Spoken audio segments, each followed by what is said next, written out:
Everyone, आज हम class 10th का चैप्टर नंबर 8 देखने वाले हैं, जिसमें हम प्रश्नावली 8.3 को सॉल्व करेंगे। इससे पहले हम प्रश्नावली 8.1 और 8.2 पहले ही सॉल्व कर चुके हैं। साथ ही हमने 8.3 के बाकी क्वेश्चन सॉल्व कर लिए हैं। आज हम क्वेश्चन नंबर 4 का क्वेश्चन नंबर 9 देखने वाले हैं। ठीक है, क्वेश्चन नंबर 9 है क्या, कॉसेक माइनस साइन ए और ब्रैकेट में हमें दिया है सेक ए माइनस कॉस ए है।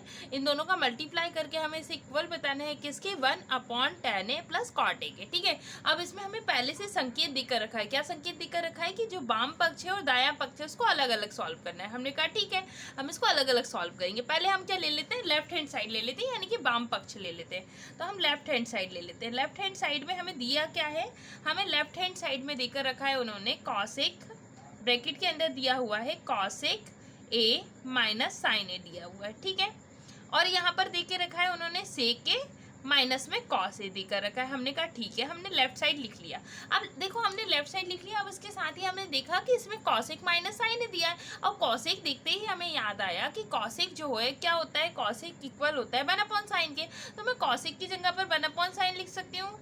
तो आप बोलोगे हाँ बिल्कुल लिख सकते हैं, कॉसेक और 1/sin दोनों क्या होते हैं, इक्वल होते हैं। और यहाँ माइनस का साइन है तो माइनस लगा दिया, साइन ए लिखा था तो साइन ए लिख दिया। ठीक है, अब जिसके अपॉन में कुछ नहीं होता उसके अपॉन में 1 होता है। यहाँ तक की बात आपको समझ में आ गई होगी। आगे दिया है सेक ए, माइनस में क्या दिया है, देखो हमने कॉसेक को 1/sin ए लिखा, माइनस का साइन था तो माइनस लगाया, साइन ए था तो साइन ए लगाया, जिसके अपॉन में कुछ नहीं होता उसके अपॉन में 1 हो गया। ठीक है, सेक क्या होता है, सेक होता है हमारा 1/cos। सेक की जगह पर हम क्या लिख सकते हैं, 1/cos लिख सकते हैं। तो सेक क्या होता है, 1/cos होता है। तो हमने सेक को 1/cos लिख लिया।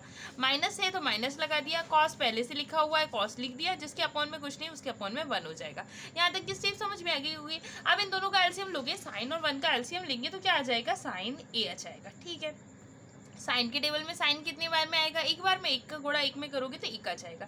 ऋण का निशान है तो ऋण लगा दिया। एक के टेबल में साइन ए कितनी बार में आएगा, साइन ए बार में। और जब साइन ए का साइन ए में गुणा करेंगे तो क्या आ जाएगा, साइन का स्क्वायर आ जाएगा, साइन स्क्वायर ए आ जाएगा। ठीक है, अब यहाँ पर देखेंगे कॉस ए और 1 का एलसीएम ले लेंगे तो क्या आ जाएगा, कॉस आ जाएगा। ठीक है, अब कॉस और कॉस के टेबल में कॉस कितनी बार में आएगा, एक बार में। एक का एक में गुणा करेंगे तो एक आ जाएगा। माइनस का साइन है तो माइनस लगा देंगे।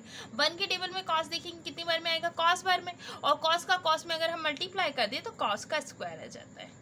ये सिंपल सी चीज हम पहले भी बाकी क्वेश्चन में कर चुके हैं। ठीक है, अब देखो 1 माइनस साइन स्क्वायर है ना। अब 1 माइनस साइन स्क्वायर देखिए कुछ याद आ रहा है, हमें पता है sine square plus cos square करते हैं तो इक्वल में क्या आता है, 1 आता है। अब हमें दिया है 1 माइनस साइन, इसका मतलब क्या है, कॉस स्क्वायर बराबर क्या होता है, 1 माइनस साइन स्क्वायर। मतलब मैं इस 1 माइनस साइन स्क्वायर को क्या लिख सकती हूँ, नेक्स्ट पेज पे चलते हैं। हम इस 1 माइनस साइन स्क्वायर है ना, और इसके अपॉन में क्या है, साइन ए है। ठीक है, पहले हम वापस लिख लेते हैं एक बार। और यहाँ पर हमें दिया हुआ है 1 माइनस कॉस स्क्वायर ए और अपॉन में दिया हुआ है कॉस। ठीक है, यहाँ तक तो हम पहुँच चुके थे। अब 1 माइनस साइन स्क्वायर देखते से ही हमारे दिमाग में आया कि 1 माइनस साइन स्क्वायर क्या होता है, ये तो कॉस स्क्वायर के बराबर होता है, तो हम इसको कॉस स्क्वायर लिख सकते हैं। अपॉन में साइन ए है। ठीक है, यहाँ पर देखेंगे सेम कंडीशन, 1 माइनस कॉस का स्क्वायर है। 1 माइनस कॉस स्क्वायर किसके बराबर होता है, 1 minus cos square sine square के बराबर होता है, तो इसको हम साइन स्क्वायर लिख सकते हैं। ठीक है, अपॉन में कॉस दिया तो हमने कॉस लिख दिया। ठीक है, अब कॉस स्क्वायर का मतलब मैं कॉस इंटू कॉस 2 टाइम लिख सकती हूँ, यानी कि cos A multiply by cos A लिख सकते हैं। अपॉन में साइन ए दिया हुआ है। ठीक है, अब कोई साइन नहीं है ब्रैकेट के बीच में, तो इधर क्या आ जाएगा, मल्टीप्लाई। अब साइन स्क्वायर को हम क्या लिख सकते हैं, sine A multiply by sine A. ठीक है, अपॉन में क्या दिया है, कॉस है। अब देखो साइन ए है, यहाँ पर भी साइन है, तो इस साइन ए से ये साइन ए कट जाएगा क्या, हाँ बिल्कुल कट जाएगा। कॉस ए है तो कॉस ए से कॉस ए कट गया। अब बच क्या गया, यहाँ बच गया कॉस ए है ना, मल्टीप्लाई की जगह हम पॉइंट भी लगा सकते हैं और ये हो जाएगा साइन है ना, ये बच गया। अब ये हमारा फाइनल रिजल्ट है, इसके आगे हम सॉल्व नहीं कर सकते। तो अब देखो ये हमारा लेफ्ट साइड आ गया। अब राइट हैंड साइड में भी यही आता है क्या, हम देखते हैं। तो राइट हैंड साइड में देकर क्या रखा था हमें, 1 राइट हैंड साइड इक्वल में हमें दिया हुआ है 1 tan ए है ना, प्लस में कॉट ए देकर रखा है। हमने कहा ठीक है, अब हमें पता है कि देखो tan ए जो है वो क्या होता है, 1/tan ए देकर रखा है। अब tan ए क्या होता है हम देख लेते हैं। tan हमें पता है क्या होता है, tan होता है हमारा साइन अपॉन कॉस। तो मैं tan को साइन अपॉन कॉस लिख सकती हूँ क्या, हाँ बिल्कुल लिख सकते हैं। tan को हम साइन अपॉन कॉस लिख लेते हैं। ठीक है, साइन ए अपॉन में कॉस ए हो जाएगा। ठीक है, प्लस का साइन है तो प्लस लगा देंगे। कॉट को क्या लिख सकते हैं, कॉट को कॉस अपॉन साइन लिख सकते हैं, क्योंकि tan का उल्टा क्या होता है, कॉट होता है। तो ये क्या हो जाएगा, कॉस अपॉन में में क्या आ जाएगा, साइन आ जाएगा। ठीक है, अब इन दोनों का एलसीएम ले लें क्या? हाँ बिल्कुल, प्लस में है तो एलसीएम तो लेना ही पड़ेगा, बिना मतलब अगर कोई नंबर प्लस में है तो बिना एलसीएम के तो वो जुड़ ही नहीं सकता। तो इन दोनों का अगर एलसीएम ले लें तो कॉस ए और साइन ए का एलसीएम लेंगे तो क्या आ जाएगा, कॉस ए और साइन ए का एलसीएम आएगा, तो ये इसमें कुछ कॉमन तो है नहीं, तो ये दोनों मल्टीप्लाई में आ जाएंगे। बिल्कुल ठीक है। अब कॉस ए का साइन ए से क्या करेंगे, डिवाइड करेंगे। हम पहले भी काफ़ी क्वेश्चन में डिवाइड कर चुके हैं, तो आपको समझ में आ गया होगा अब तक। कॉस ए से जब कॉस ए साइन ए में डिवाइड करेंगे तो कॉस से कॉस कट जाएगा, बचेगा क्या, साइन ए। और जब साइन का ऊपर मल्टीप्लाई करेंगे तो साइन का स्क्वायर आ जाएगा। यहाँ तक समझ में आई बात?